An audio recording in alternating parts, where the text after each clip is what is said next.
on the planet's climate. It means the UAE is only the 5th country in history to reach Earth's neighbour. Libby Jackson manages the UK Space Agency's Human Exploration Programme and explains why there's so much interest in the red planet.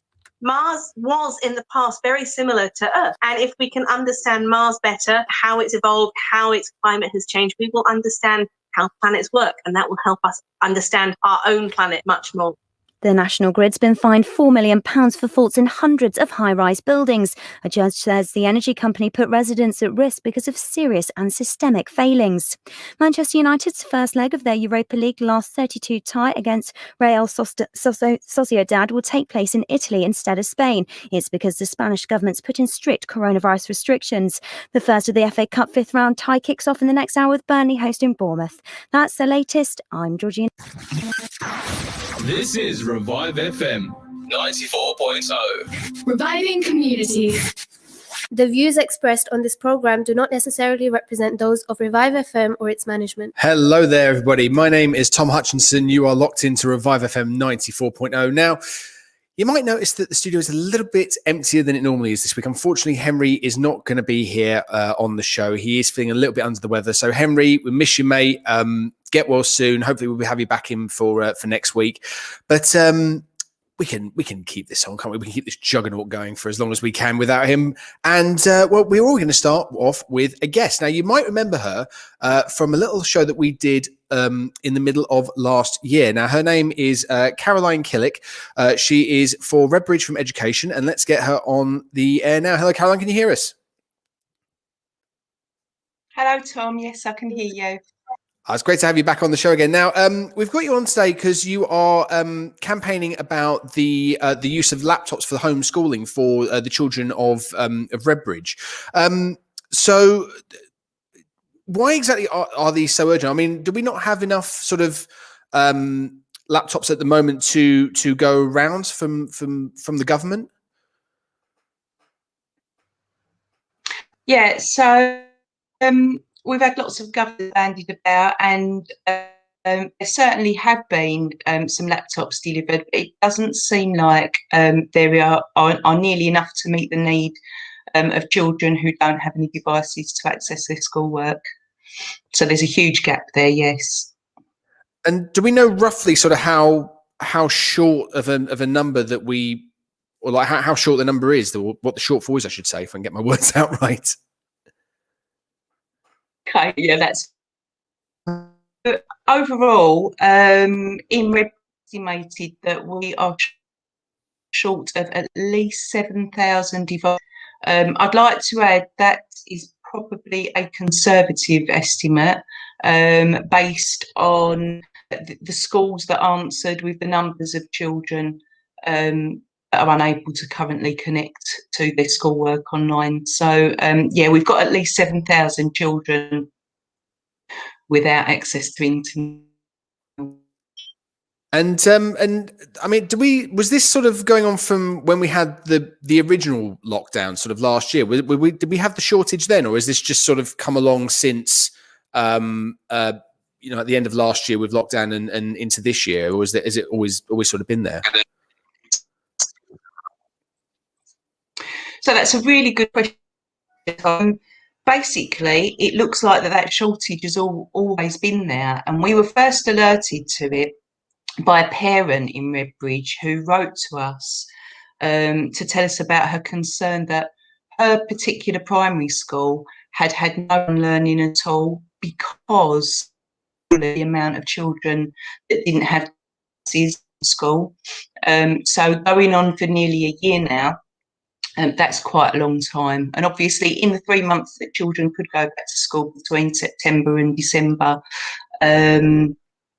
lots of children were off isolating, so they wouldn't have been able to access their actual schoolwork at the time. So in reference to your question, this is likely to show is that those children have had no access to online learning at all from the word go, or from whenever their families were put in that situation. So yeah, it's been ongoing apparently for a long time. The 7,000 figure has come about recently because on the one parent that had originally written to us, we conducted our own survey of the schools in Redbridge.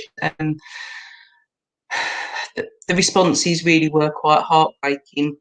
So it seems like this is a hidden epidemic of its own that's only really come to light during the last year.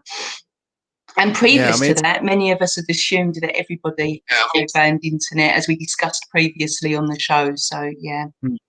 Yeah, because I was actually going to ask you, if we've got this sort of, a conservative estimate of 7,000, children who don't have access to a laptop or anything like that, how are they being educated? Is it a case of, are they being given written work? Is there any consensus for those who say have like learning difficulties like dyslexia or anything like that at all? I mean, how are they still doing their work effectively, their schoolwork?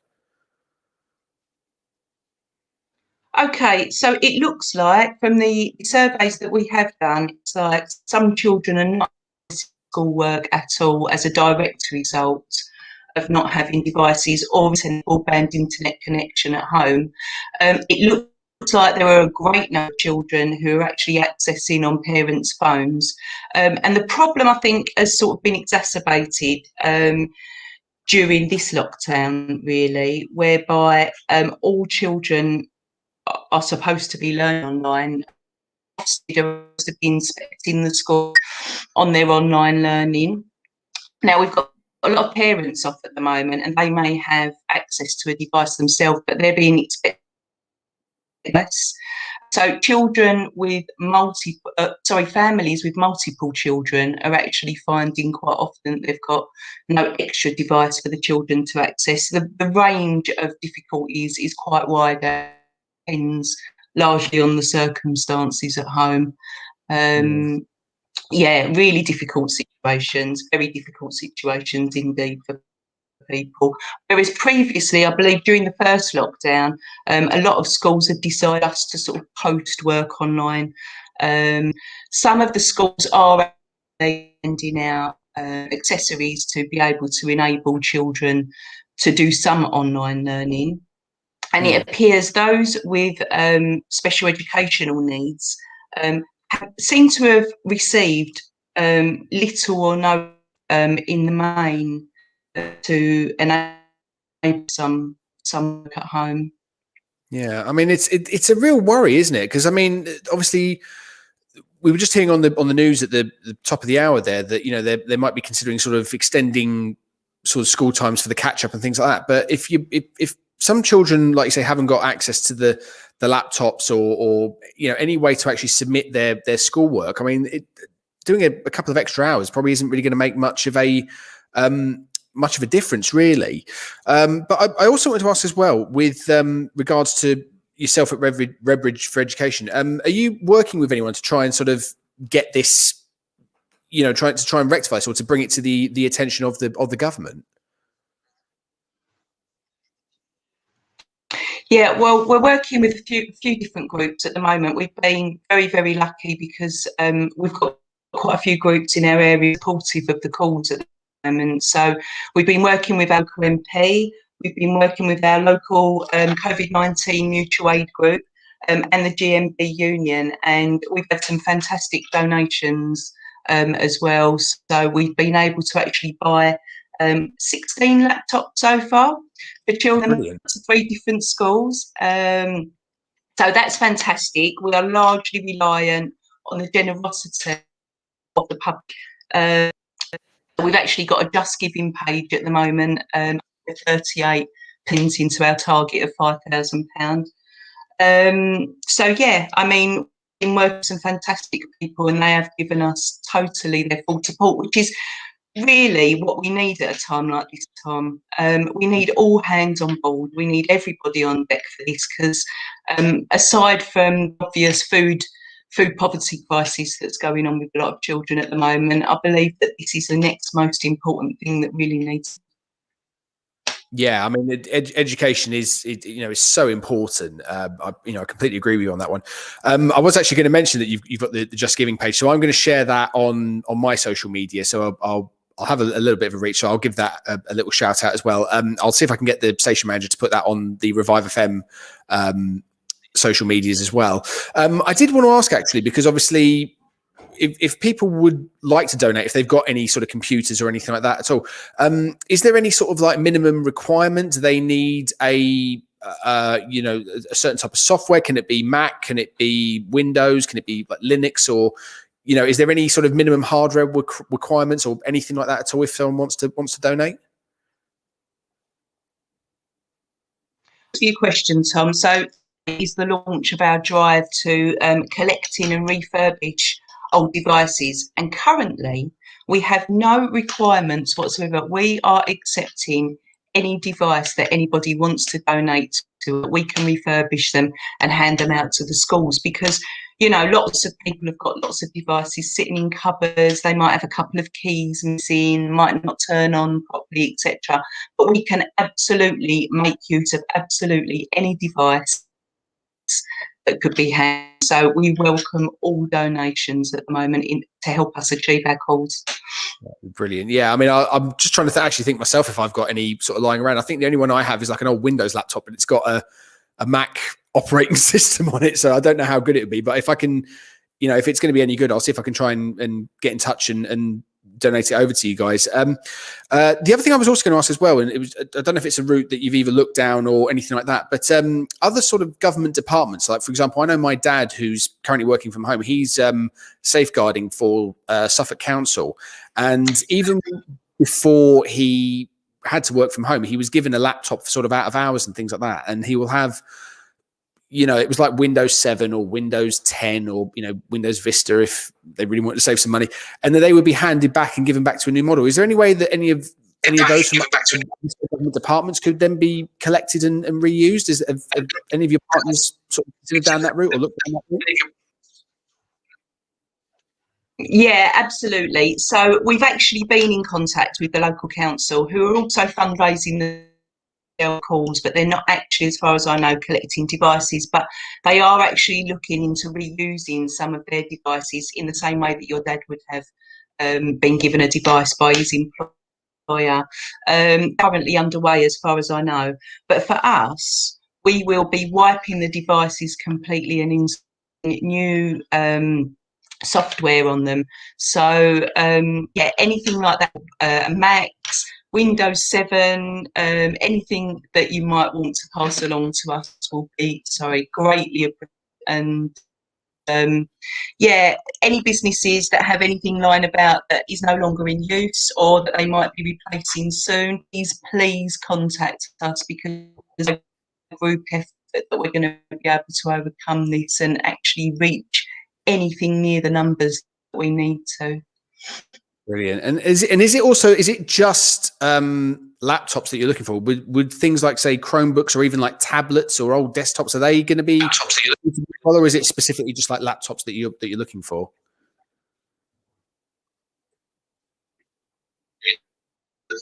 No, we've actually donated brand new laptops in the main, but we are looking for absolutely advice that you might like to donate to us. So it could be a Chromebook, it could be really heavy old laptops, desktops, tablets, literally the whole works. And we've even we've looked at refurbishing old gaming consoles like Xbox and PlayStations, because they connect to a web browser.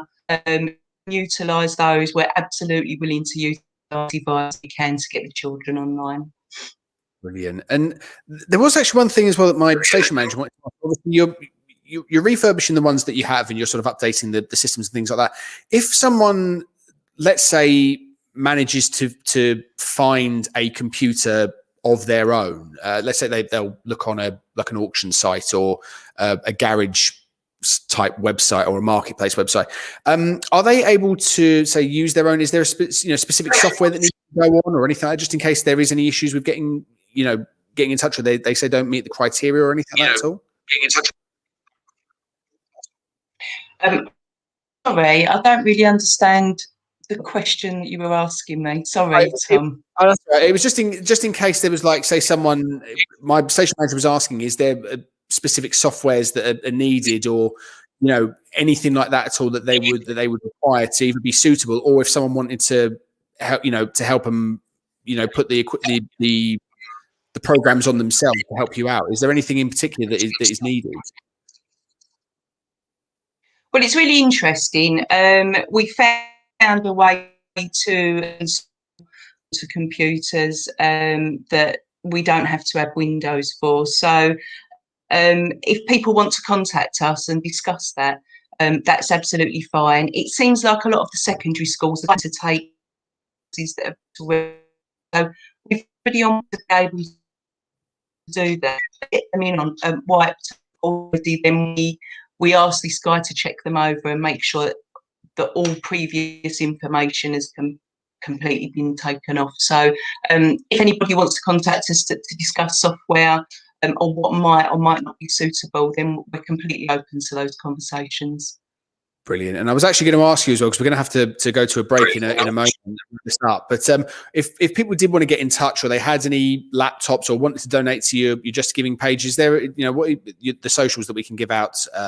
Where can people reach you? Okay, so we've got a page on Twitter. We've got a handle on Twitter. We've got a page on Facebook, and we've got our old-fashioned email address, which is redbridgeeducation@gmail.com. So yeah, if you wish to contact us, you do it that way. And I'm sure if you didn't catch any of that, or it doesn't go on the website, then lovely guys at Revive will be more than happy to pass on any images to us that get missed.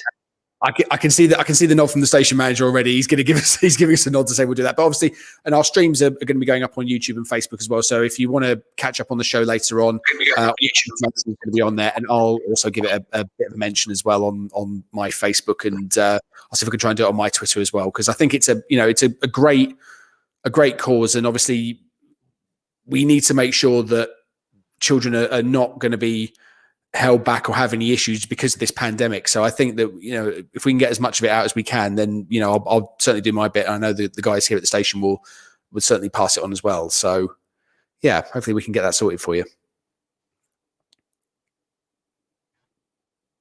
Appreciate your help and support, and absolutely anything you can do to either donate or just share the calls and our moment would be really helpful. Thank you ever so much. That's all right. No worries. Well, Karen, it's been great speaking to you again. Hopefully when this all sort of dies down, we can actually have you in the studio, and we can, we'll have Henry in here as well. And, we'll try and put the world to right. Let's be honest, because we need to, don't we? So it's going to it'll be down to us, because, we've got the power at the end of the day, and that's what we're on here for. But Caroline, it's great to have you back on, and just take care, and we'll speak to you soon. Thank you ever so much, Tom. Take care. Cheers, you too. Right, ladies and gentlemen, stay tuned. We are going to be going to a break, and we'll be right back after these messages. If you want to advertise your business on Revive FM, then visit www.revivefm.co.uk. Alternatively, contact our sales team now on 079 44 56 5616. That's 079 44 56 5616. Turkish Kitchen. The best Turkish food you'll ever taste. We only use the highest quality meat. Along with our mixed grill platters, we serve cold mezes, hot mezes, lahmacun, and a wide selection of fish options. To order for delivery or collection, call us now on 0208 507 8822. That's 0208 507 8822. Or visit us at 41 Ripple Road, Barking, IG11 7NT. We can also take group bookings and take care of all your party needs. The Turkish Kitchen, Barking. The new variant of COVID-19 is spreading fast. Around 1 in 3 people with COVID-19 don't have any symptoms but can still pass it on, putting people at risk of serious disease and renewing pressure on our NHS. Vaccines give clear hope for the future, but the rising infection rate requires action now. Once more, we must all stay home. If it's essential to go out, remember, wash your hands, cover your face, and make space. Stay home. Protect the NHS. Save lives. Through Minhaj Welfare Foundation, your giving saves lives. Your support has provided more than 3 million people with access to clean and safe water. emergency relief in natural disaster and crisis-affected areas around the world, supported orphans and needy children with a better future. This year, your help can do more. Donate your zakat, sadaqah, and charitable donations to any of your chosen projects. Call us now, 0300 30 30 777, or visit us on minhajwelfare.org. A warm welcome from myself, Sangeeta. I hope you're all keeping well. With the new variant of COVID-19, the most important thing we can do is stay home. We cannot meet with friends and family socially and can only leave home if it is essential. Don't forget, all additional information can be obtained online. Please check gov.uk.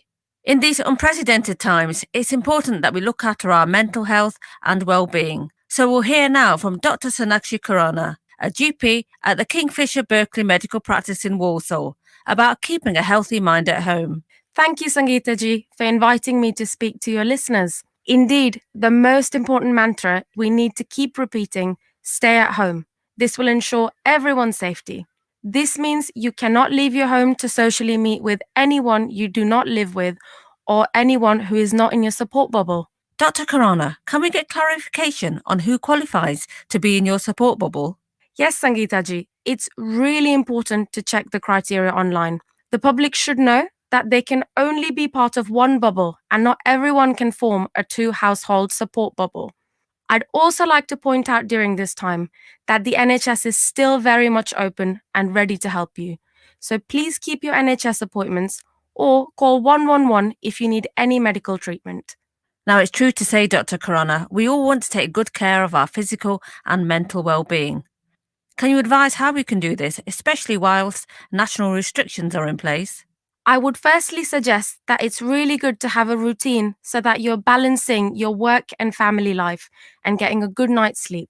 If you are homeschooling, there are some excellent resources available to help you, such as Oak National Academy and BBC Bitesize. Secondly, stay connected. Give your friends and family a phone or video call. It's really, really important for your mental health.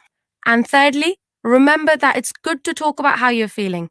Any concerns, big or small, will become a lot lighter when you share them with someone.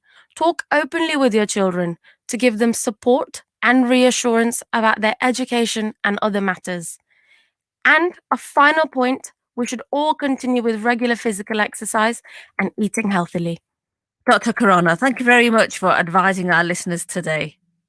Remember, guys, to only leave home for essential shopping, education, work, medical reasons, or to exercise once a day. If it's essential to go out, please remember to keep washing your hands, covering your face, and social distancing. And for more information, you can visit gov.uk. Let's look after our parents, grandparents, sisters and brothers, uncles and aunts, friends and community. So, save lives by staying home. Could you look your family in the eyes and tell them you're going out to exercise, not just meeting friends? That you only ever leave home when you really need to? Do you always keep a safe distance and wash your hands the moment you get back? Around 1 in 3 people who have COVID-19 have no symptoms and are spreading it without knowing. Sticking to the rules stops the spread. Stay home. Protect the NHS. Save lives. Rosia Plumbing, the boiler specialists. We do new boiler installations, full house central heating systems, underfloor heating, boiler repairs, boiler servicing, and gas safety certification for landlords. With some of the best prices in town, there's no job too big or too small for our qualified engineers. For a free, no obligation quote, contact us now on 07956 282 948. Rosia Plumbing, the boiler specialists. Revive FM 94.0 on the radio, on your mobile, and online.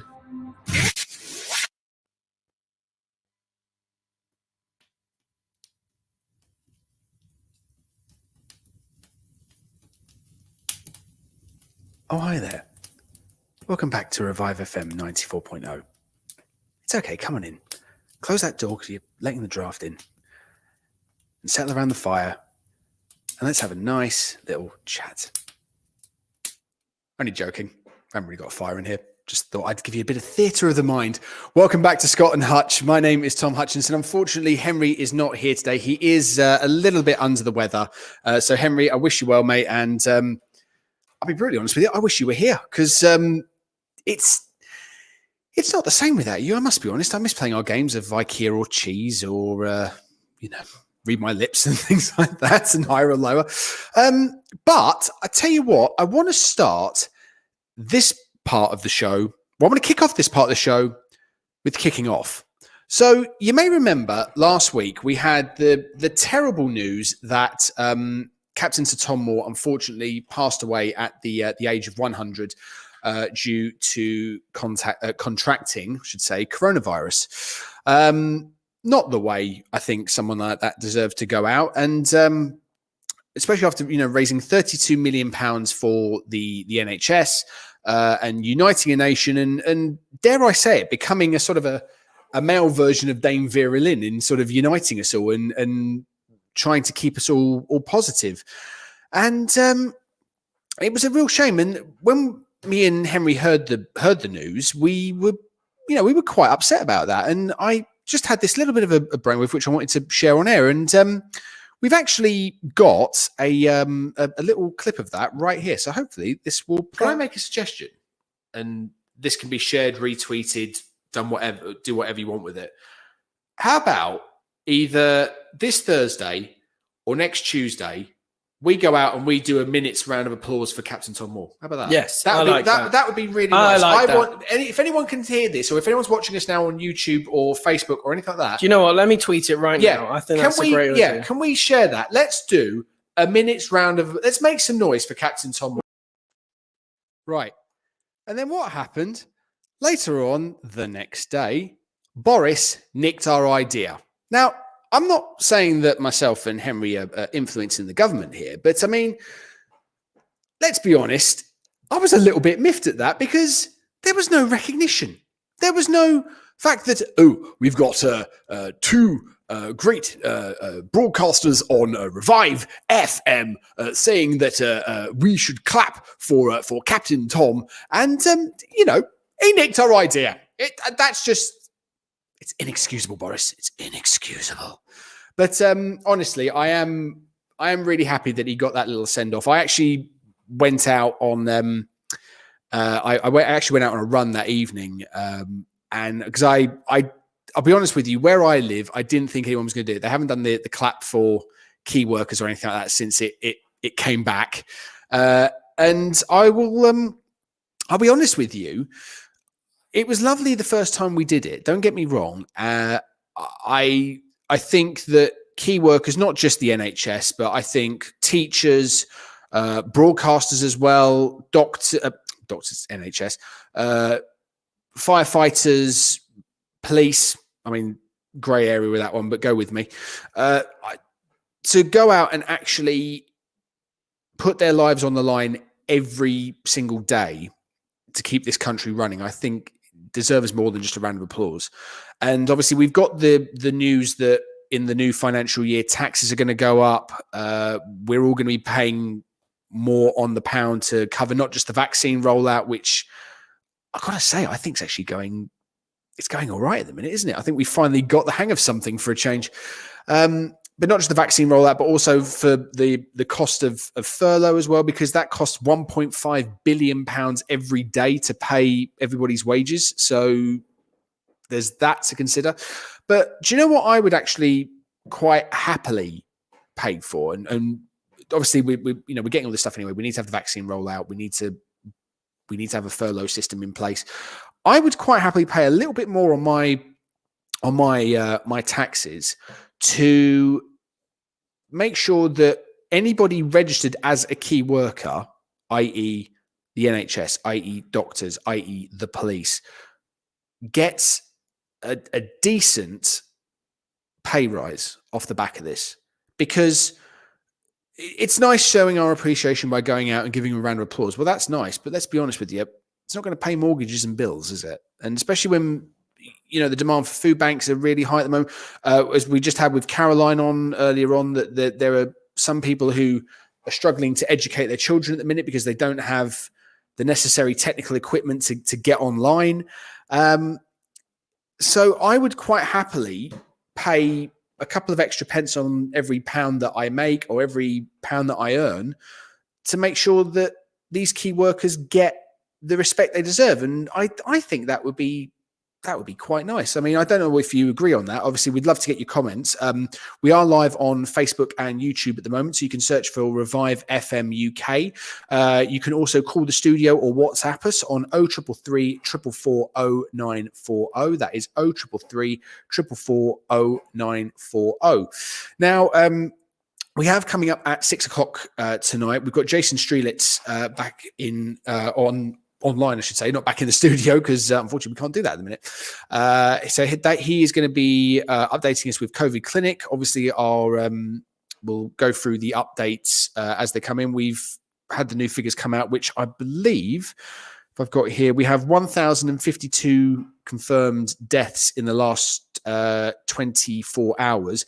But we have the fact that 12.6 million people have now had the first jab of the vaccine, which is fantastic news. So we are on course to to actually hit our targets for immunizing. Is that the word? Yeah, immunizing the top 4 priorities of the British public by the end of the month, which is fantastic. We've also got it goes on to the next bit of news I was going to bring up, which was the vaccines minister, Nadeem Zawahi, has said that he is confident that the UK will hit its tough target of offering everybody over 50 the coronavirus jab in May. Now, if I'm right, and if my memory serves me correctly, that would be the top 6, I believe, the top 6 priority groups, as determined by the government as to who receives the jab. He spoke to Sophie Ridge on Sunday and said that at one point on Saturday, the UK were administering the jabs at a rate of 1,000 per minute. 1,000 a minute. Can you imagine that? It's also great as well to see that there's such an uptake on this. I think people just want to get back to normal now, or whatever you class as normal, because I don't know about you. I mean, as I've said on the show many times, I have an issue where I'm not high risk. I will quite openly admit that, but I have to wear a mask anyway, as do everyone. But I struggle because I have a severely broken nose and a deviated septum. I've had it for 20 years. And when I put a mask on, I am choking, but I do not want to go to bed at night potentially thinking that I could have contracted coronavirus, pass it, be asymptomatic and pass it on and potentially put someone's life at risk. So I will wear my mask. I will suffer because that's what we have to do. And for some of the people who have suffered for this country, in wars or anything like that, it's a small price to pay. I'll keep 2 meters apart in a supermarket. I will wait at a set of traffic lights, waiting to go into a shop until I'm allowed to. But going back to the article here, so the limiting factor still, according to Nadeem Sawali, is the supply, which again is still remaining as, and I quote, finite. We know that the Pfizer vaccine is currently there is a slowdown in production, but it's only because the factory is being expanded to increase capacity and increase the rollout. The fact is that, as myself and Henry have actually said for quite a while on the show over the last few weeks, the UK got in first. We put in the orders first. We made sure that we could get our top priorities immunized as quickly as possible, because we need to bounce back. We need to try and get UK PLC, or whatever you want to call it, back on. We need to get people out spending. We need to make sure that people can actually earn money to spend. We need to make sure that people have got money to pay their taxes. So I will actually doff my cap, which unfortunately is over there and I can't be bothered to reach it. the government has actually done really well in getting this rollout done, and the uptake as well. Because I know that there was a lot of people going, "Oh, it's the anti-vaxxers and things like that." I know a few people who have said they're not going to go for it because they don't know what's in it. Well, the fact of the matter is, it's something that has been worked on for a while. It's kind of one of those worst case scenario things. Effectively, this is, and the coronavirus is a jumped up flu. It's a flu with ideas above its station. The vaccines have been created off of existing data for flus and various other components. But I believe Jason has said this on our COVID clinics previously, that the actual vaccines can be rewritten. They can be, if there is any deviation or if it changes, a bit like the Kent mutations and the South African mutations and things like that, they can be taken back to the drawing board. They can be re-engineered, and then they can be put back on within a couple of weeks. Roll back out with the new data. So it's quite easily changeable. There's also talk as well is that there is going to have to be a rolling immunization every year in the autumn. So a bit like we have with the flu vaccine at the moment. And if I'm right, there's actually quite a bit of take up on that. So it's I won't lie, it will be nice when it just to get back to normal. I mean, I've been watching the Tottenham documentary on Amazon. I don't know if anyone's actually watched this or if anyone is a Tottenham fan who's watching this, All or Nothing. And that was filmed in the 2019-2020 season. And with the last 2 episodes to go, they just get to March when the pandemic starts to take hold in the UK and Europe then becomes the epicenter. And it was quite interesting to hear that there was an audio clip from a news report, and it was broadcast around about the 3rd of March. So about sort of 2.5 to 3 weeks before we went into our first lockdown. And it was like 5 deaths in 24 hours, 313 confirmed cases in the last 24 hours. And you see the figures now of 1,052 confirmed deaths in the last 24 hours today. We've also, we had 333 fatalities yesterday, although when the news comes through over the weekend, it's always delayed because it takes a bit of time to get through. So that's why the figures on the weekend are always a bit lower. 12,364 infections as well, compared to the 14,000. So I don't know about you, and I'd love to get your opinions on this. Do you think that this lockdown is working? Do you think that the cold weather, well, obviously where we've got snow for the next couple of days with Storm Darcy, as I believe it's been called, do you think that's going to start slowing down things? Do you think as well? I mean, I've spoken to a couple of friends that they actually believe that where the schools are closing, that is making a difference. The spread could be slowing down slightly because schools are closing. Because I don't know about you. I mean, I've got sort of a 5 and a 6 year old. I've got a 6-year-old cousin and a 2-year-old cousin. There is no way that you can tell someone of that age you can't go 2 meters apart from someone. It's not possible, and I think it is very difficult. So I personally think that the schools are part of it. I'm not saying it's a big part, but it's quite interesting. And, again, as I say, we'd love to get your views on this. We're going to be going to a break in a moment, but if you want to call the studio, I'm going to be here until, we're going to have Jason Street that's on for COVID Clinic at 6. We're going to try and aim to stay on until 7.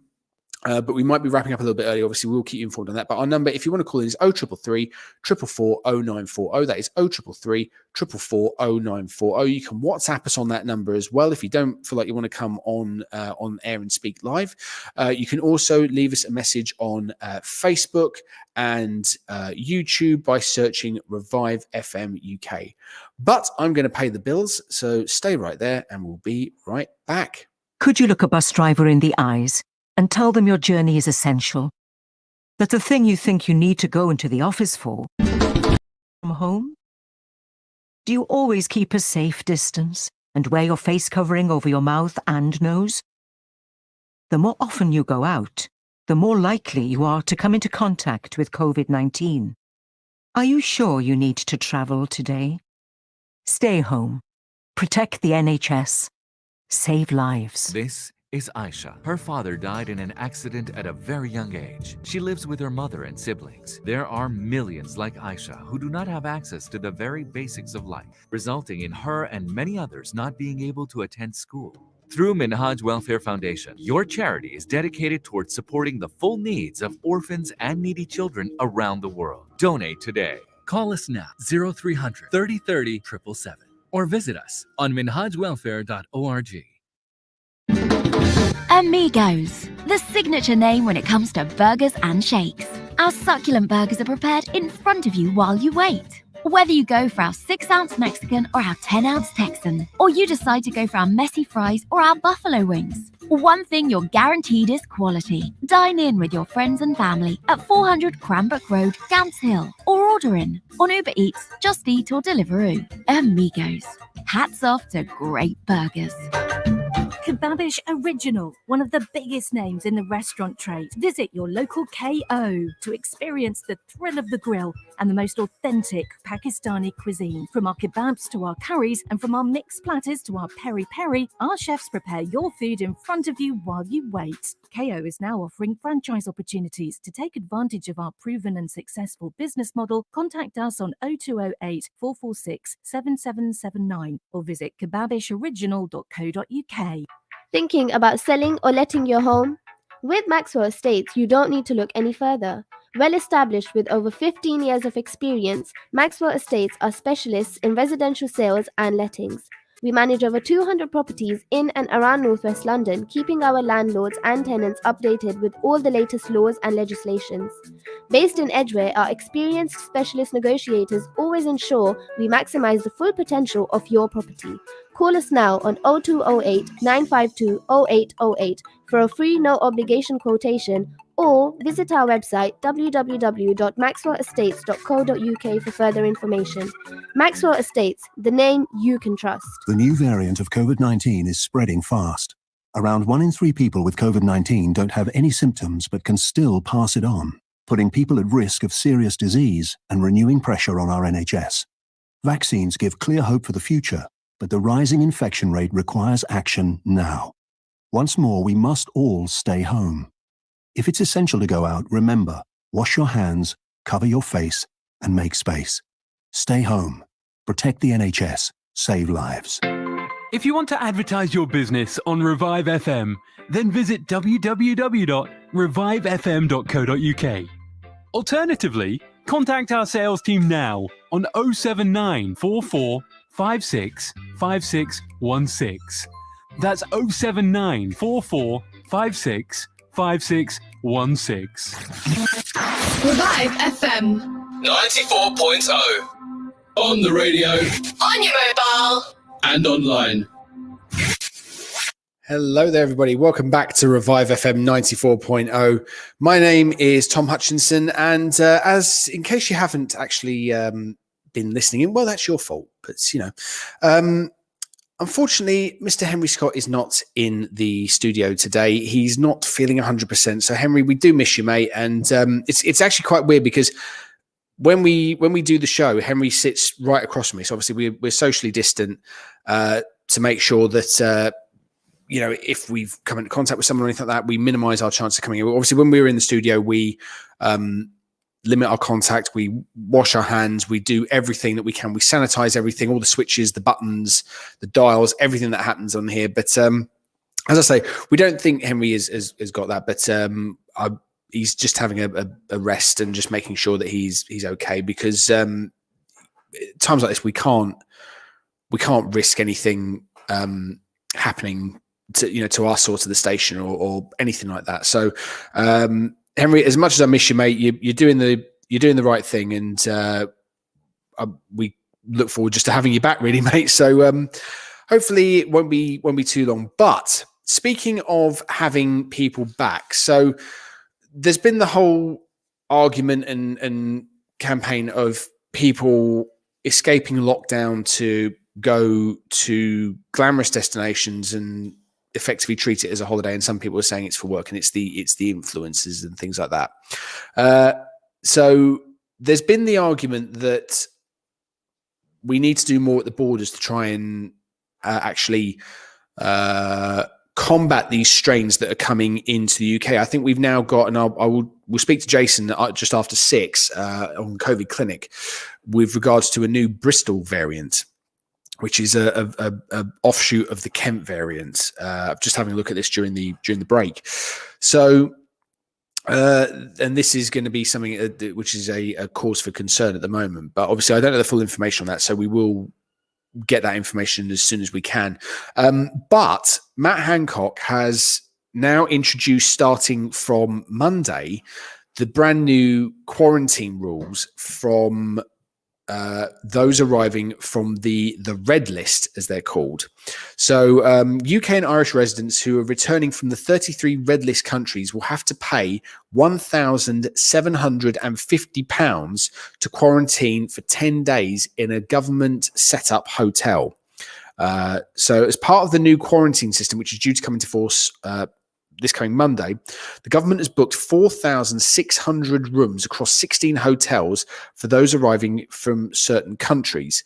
At the moment, they're keeping the list secret, but they've confirmed so far it might not necessarily be at a hotel, near the airports.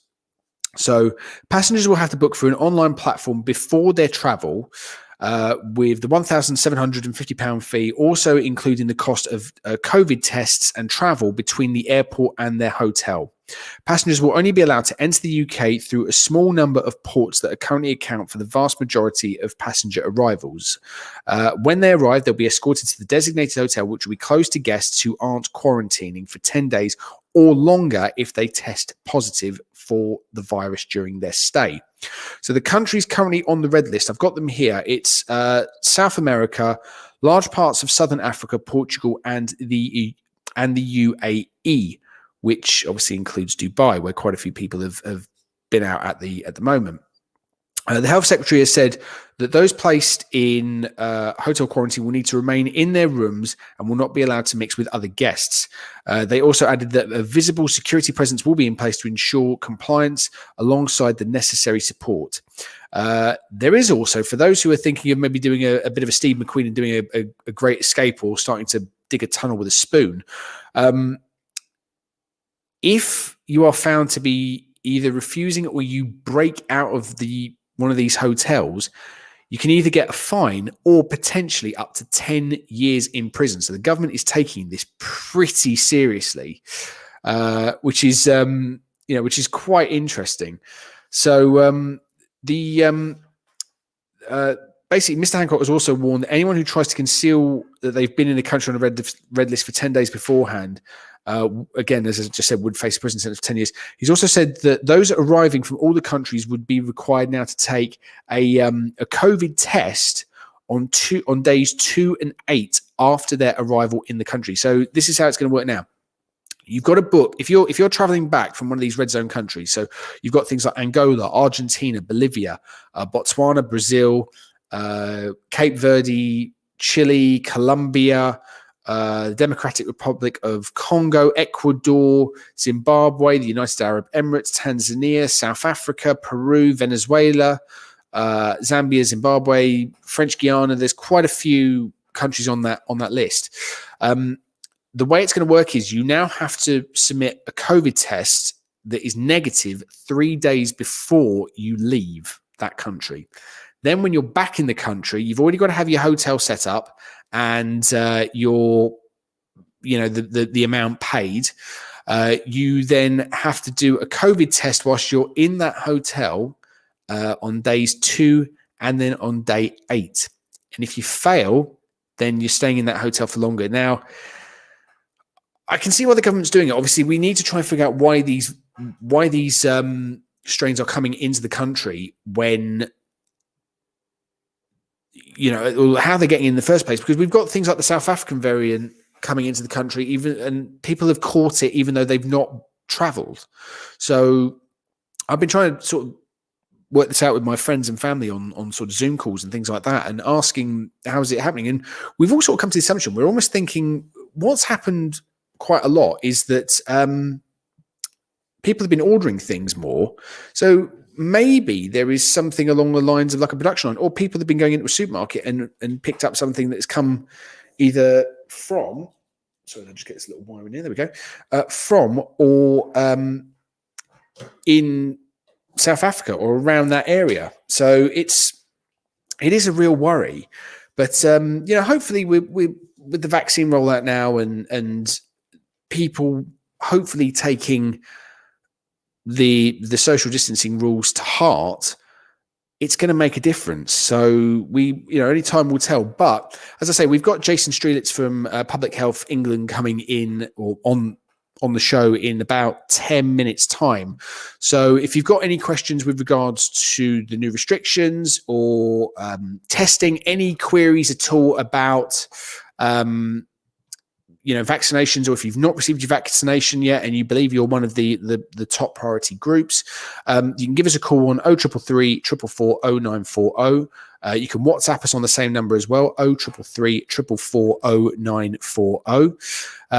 And you can also leave us a message on Facebook and YouTube by searching Revive FM UK.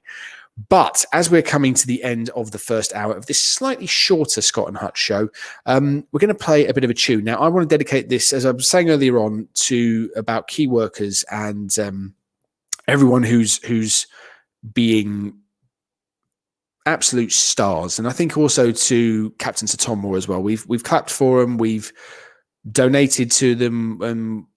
We can't thank you enough. I'm going to play a little song now, and you might recognize this if you're a Fatboy Slim fan. But this is Hannah Grace, and this is Praise You. Enjoy.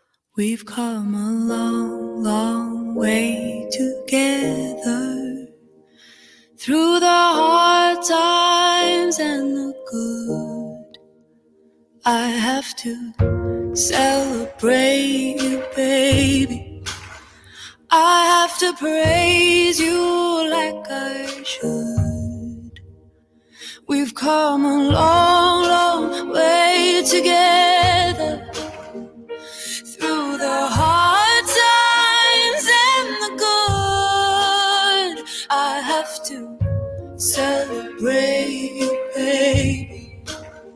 I have to praise you like I should. I have to praise you. I have to praise you. I have to praise you. I have to praise you like I should. You make me glad that I'm a woman, 'cause you're a feeling, thinking man. And anytime I know you need it, I'm gonna please you every way I can. I have to praise you.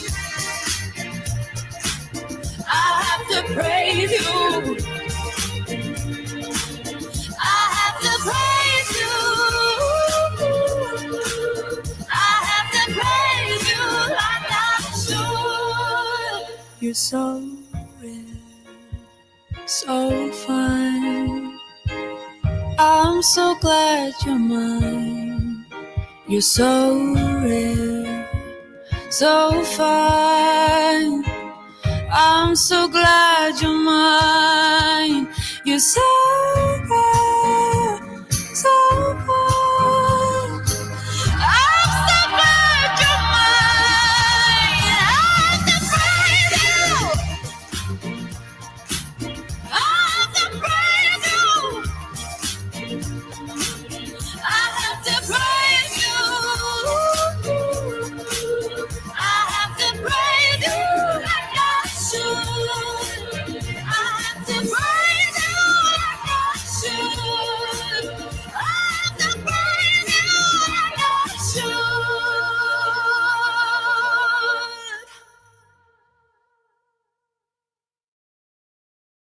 It's a good tune, that, isn't it?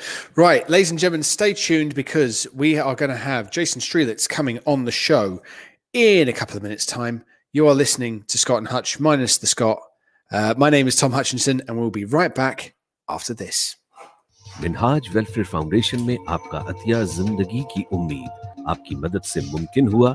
दुनिया भर में 30 लाख से ज्यादा खवातीन, बुजुर्गों और बच्चों तक साफ पानी की फ्राहमी, मुतासरा इलाकों में हंगामी इमदाद, यतीम और बेसहारा बच्चों की दादरसी। इस साल हम आपके ताउन से और आगे बढ़ना चाहते हैं। अपनी ज़कात, सदकात और खैरात के जरिए इन मंसूबों का हिस्सा बनिए। अभी कॉल कीजिए 0300 3030 777 या हमारी वेबसाइट विजिट करें www.minhajwelfare.org. Amigos, the signature name when it comes to burgers and shakes. Our succulent burgers are prepared in front of you while you wait. Whether you go for our 6-ounce Mexican or our 10-ounce Texan, or you decide to go for our messy fries or our buffalo wings, one thing you're guaranteed is quality. Dine in with your friends and family at 400 Cranbrook Road, Gants Hill, or order in on Uber Eats, Just Eat or Deliveroo. Amigos, hats off to great burgers. People of Asian and Black ethnic origin are at an increased risk of COVID-19. Queen Mary University London has launched a research study called Covidence UK to find out why this is. If you are Black or Asian, we need your help to complete our studies. All you need to do is complete an online survey.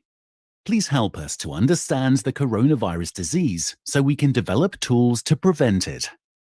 Sign up at qmul.ac.uk/Covidence. Sign up and save lives.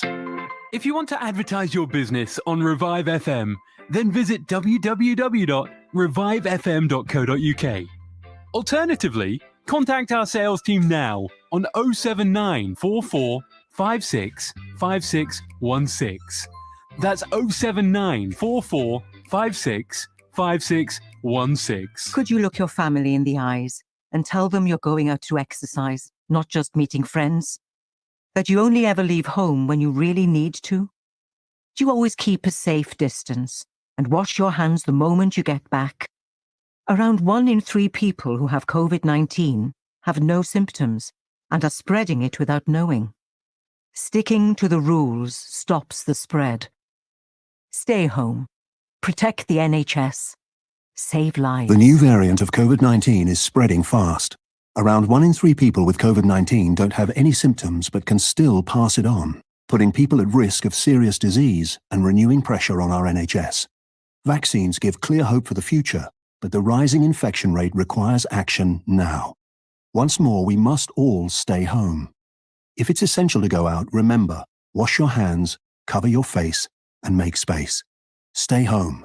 Protect the NHS. Save lives. Minhaj School of Islamic Sciences provides quality Islamic education for children aged between 5 and 15 years old. As well as teaching classical Islam, including Tajweed, Fiqh, Seerah, and Aqidah, we endeavour to equip children with essential Islamic manners, morals, and values. Here at MSIS, our experienced teachers create an inspirational learning environment where we strive to cater for the needs of every child. For enrolment inquiries, inquire in person at Minhaj School of Islamic Sciences, Monday to Friday, 5 to 7 p.m.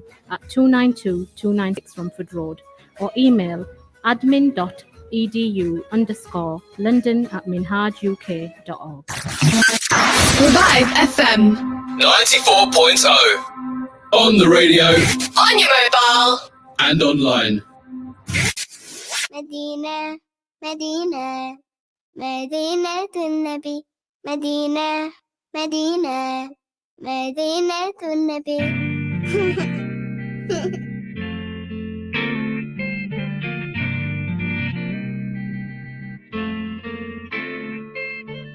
In my dreams, I make my way to Medina, the home and chosen place of our beloved prophet, where all I feel is peace and so much joy around. No better place for me.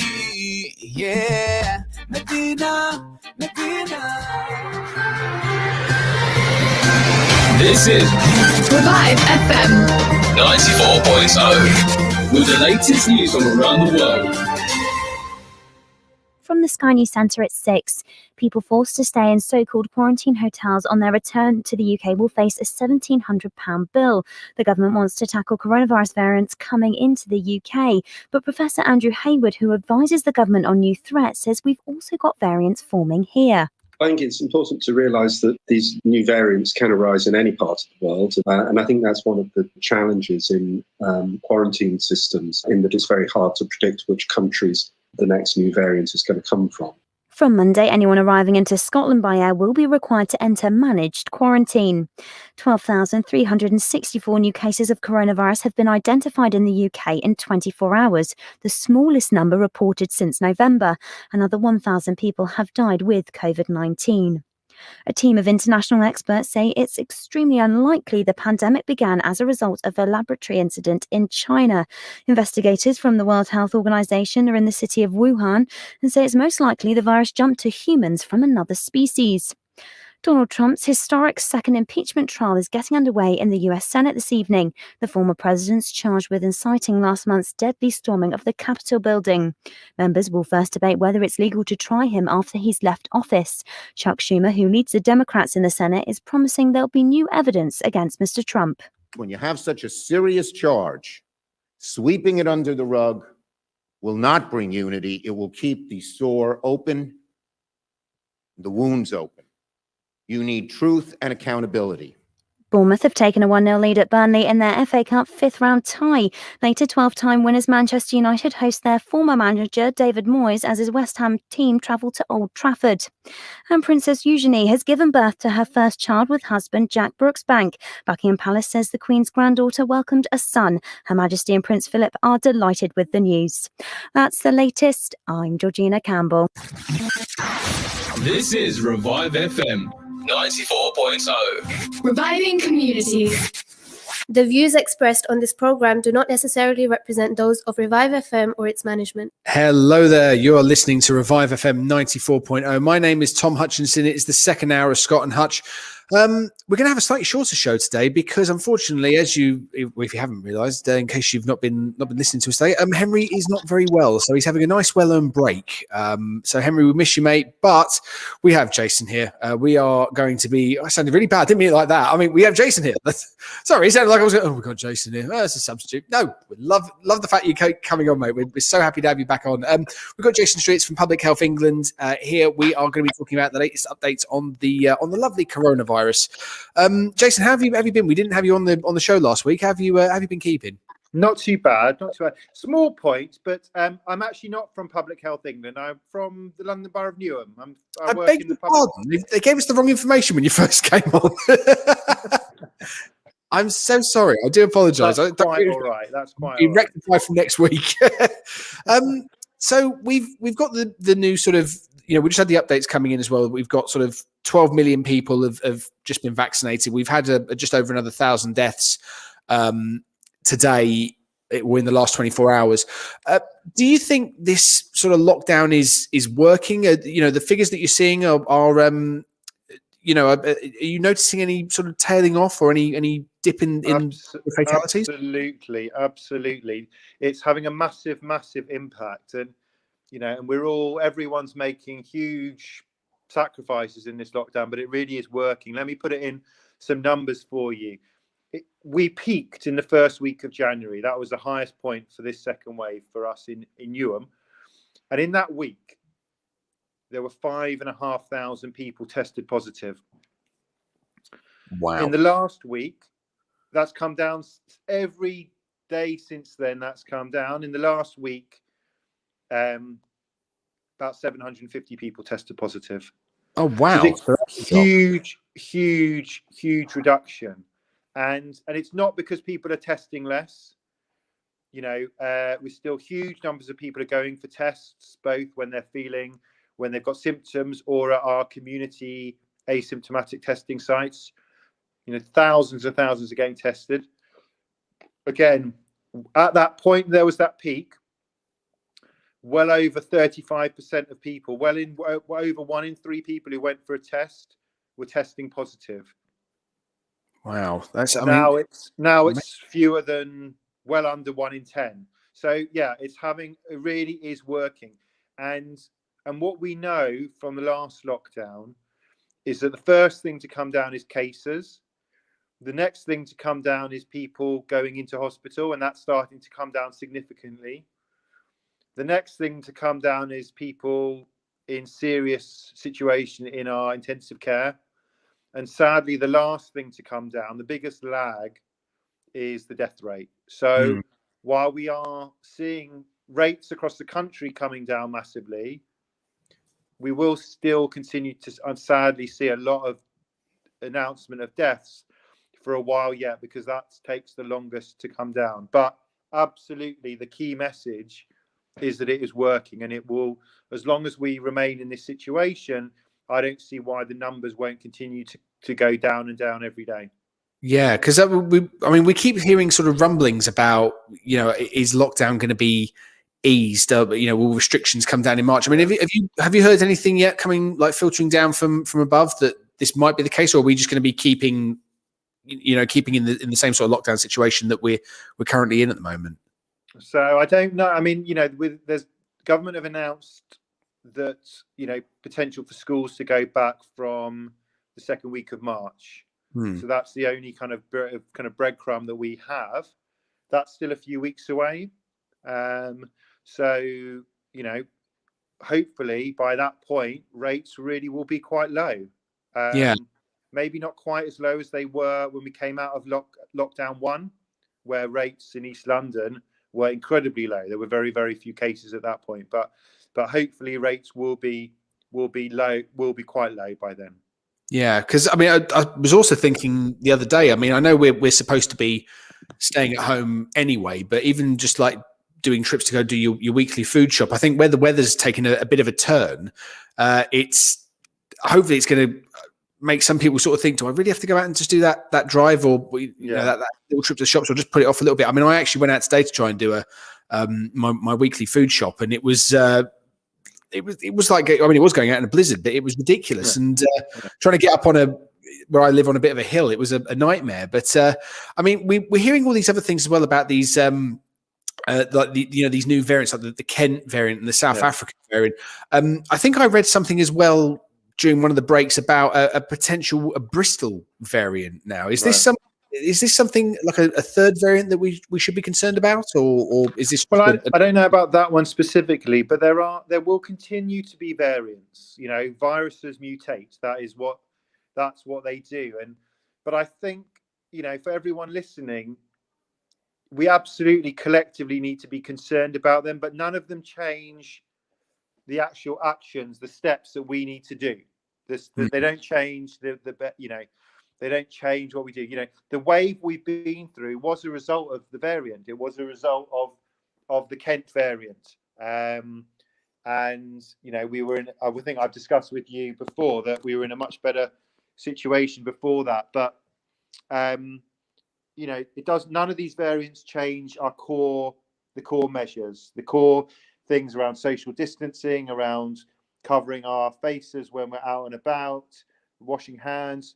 All of the variants demand the same kind of steps to keep each other and ourselves safe. Yeah, I think, like you say, as we're now coming up to about a year of this sort of social distancing and wearing the mask, keeping 2 meters apart. I mean, I think now it's almost becoming second nature. I don't know about you. I was actually saying earlier on the show, I was watching the Tottenham documentary, and it seems like it's so odd because they filmed it just prior to and then during the lockdown of when the country happened. And I don't know about you now, but I'm sort of starting to get used to this, because I actually now find it really odd if I see someone who's not 2 meters apart from someone else.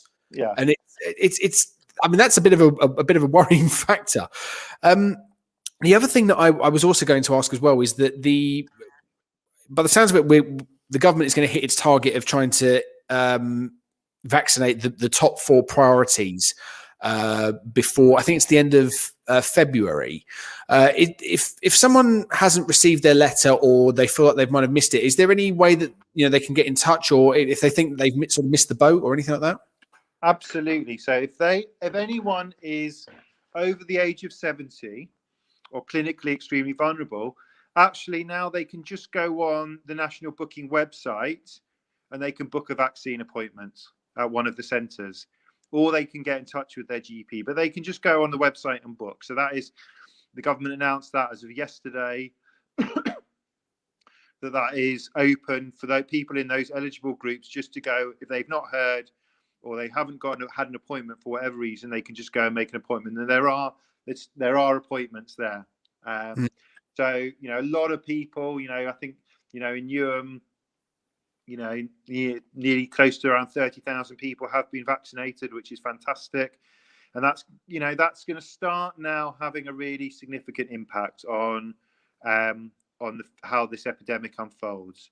And what I'd say is a couple of things. You know, if anyone feels that they have got it in them to support others to get the vaccine, we in Newham have got a vaccine peer supporters program, and we are supporting people to have those kind of helpful conversations with others in their community who may need a little bit of a helping hand, either actually or psychologically, to go have a vaccine. And if anyone can have the vaccine, I'd absolutely urge you to. But if you're in any way unsure, please do have a conversation with one of our vaccine peer supporters who may be able to allay some of the fears that you have. So absolutely, we want to do everything we can to support as many people to take up the vaccine.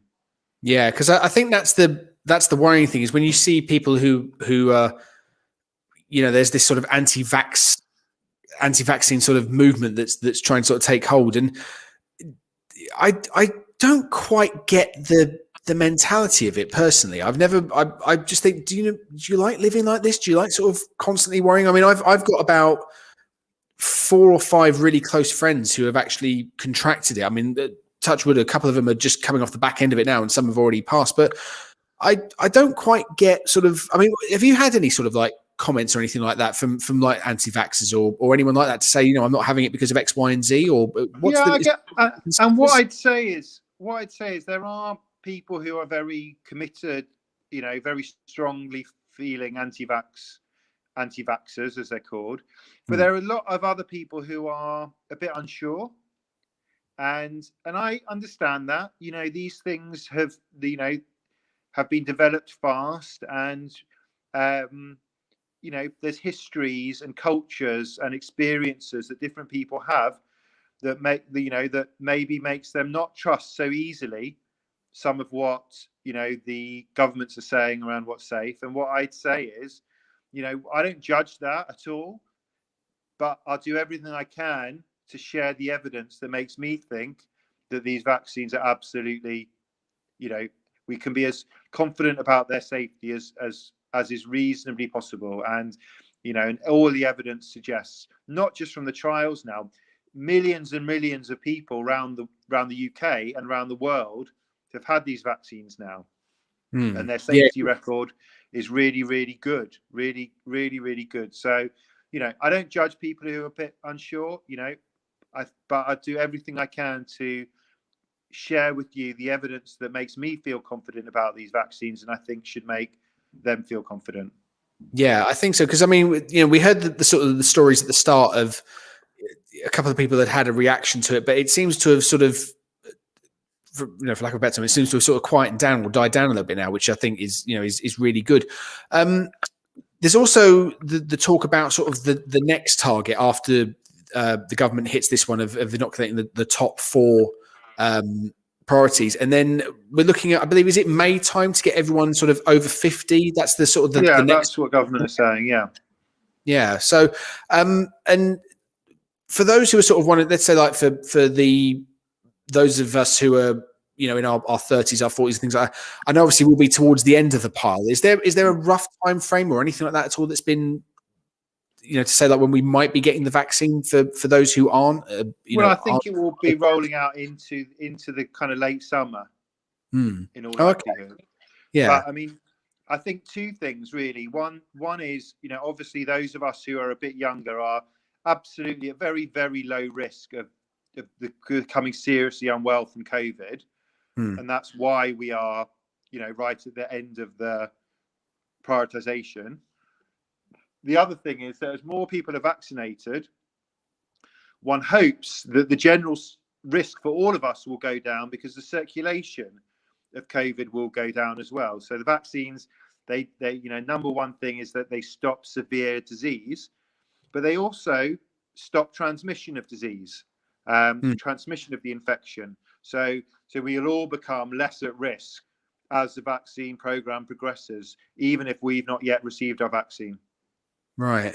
Yeah, because I mean, that's the, hopefully it will be quite nice. I mean, I'm also hearing sort of things about this might have to be like like an annual thing. We might have to have like an annual jab, a bit like we do with the flu vaccine in the autumn time. Is that something that's being considered, or is it a case of we kind of get our 2 shots and then that's it? Well, no, it's all going to be about following the science. And remember, this has all happened very, very quickly. I think what we discussed earlier about the variants makes it feel more likely that this is going to be a more regular thing. That's what happens with flu. Flu similarly mutates and varies, and therefore the vaccines need to be adapted and given out, annually, so as to protect the new variants. That may well happen. So people obviously know for most of the vaccines, and all of the ones approved in the UK require 2 doses anyway. So a lot of people will be starting to be called back for their second dose, people in those older cohorts soon. But yeah, it's very likely that, and the vaccine companies are now all working on adapting the vaccines for the new variants. And it's very possible that people will need to be, come back again for regular doses. We just don't know. We've still only had, COVID for just over a year. It was, this time a year ago, there was, barely any of it around. So we're still learning. We're going to learn a lot throughout the whole of this year, and the approach will adapt as we learn. Yeah, I mean, I think to be honest with you, it's like I was saying earlier on at the start of the show. I think the rollout we've actually got, we've done it really well. I think it's one of the few things we've actually sort of hit on the head. So hopefully, when it comes time to, the only thing I'm always a little bit concerned of, and I don't know how it will work, or if you would have any information on it, when it comes time to sort of start getting the second dose of the vaccines, that won't cause any delays or any knock-on effects to those who are either still waiting for their first jab or anything like that. Has that all been sort of taken into consideration, that there's not going to be an overlap or delay or anything like that? I mean, there is going to, that does delay the whole rollout, but that's why it's going to take so long to get round to those in the 30s and 40s. Oh, right. Because everyone needs to have the second doses as well. So that's all factored into the timelines. Right. Okay. Well, we're going to have to wrap up in a couple of moments. We're actually going to be wrapping the show up as well. Hopefully, Jason, we'll have you back on next week. Is there anything again that I know we always say at the end of the week? Is there anything if you want to pass out a message to our listeners or anything like that with regards to what they can do, or if they're unsure of anything like that? Is there any way that they can contact the council or anything like that? Yeah. So I'd say number one, keep doing what you're doing. As we discussed, the rates are coming down, and it's making a massive difference. If you're out and about, get yourself regularly tested at one of our community testing sites. If you get a vaccine invite, take it up. Or if you know someone else who's got one and needs a bit of help to get there, please do help them.